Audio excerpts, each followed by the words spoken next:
കേരള ഹൈക്കോടതി കളമശ്ശേരിയിലേക്ക് മാറ്റാനുള്ള നീക്കത്തിൽ ചീഫ് ജസ്റ്റിസിനെ കണ്ട് എതിർപ്പറിയിച്ച് ഹൈക്കോടതി അഭിഭാഷക അസോസിയേഷൻ. അഭിഭാഷകരെ വിശ്വാസത്തിലെടുക്കാതെയാണ് പുതിയ നീക്കമെന്നാണ് പരാതി. ജുഡീഷ്യൽ സിറ്റിക്കായുള്ള ഹൈപ്പവർ കമ്മിറ്റിയിൽ അഭിഭാഷകരെ ഉൾപ്പെടുത്തണമെന്നും സംഘടന ആവശ്യപ്പെട്ടു. ശ്രീകാന്ത് വിവരങ്ങളുമായി.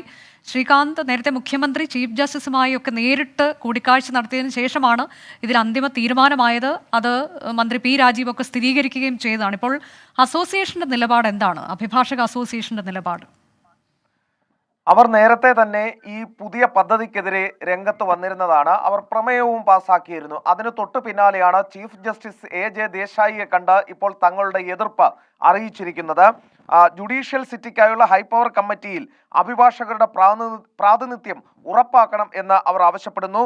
അഭിഭാഷകരോട് ആലോചിക്കാതെയും വിശ്വാസത്തിലെടുക്കാതെയുമാണ് പുതിയ നീക്കം എന്നുള്ളതാണ് വിമർശനം. നേരത്തെ കളമശ്ശേരിയിലേക്ക് ഹൈക്കോടതി മാറ്റാനുള്ള നീക്കം ഫുൾ കോർട്ട് കൂടി തടഞ്ഞതാണ്.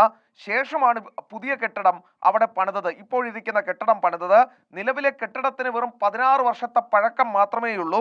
ഇന്ത്യയിൽ ഒരിടത്തും ഇത്തരമൊരു കോടതി മാറ്റവും നിർമ്മാണവും കേട്ടുകേൾവി പോലും ഇല്ലാത്തതാണെന്ന് അഭിഭാഷക അസോസിയേഷൻ കുറ്റപ്പെടുത്തുന്നു.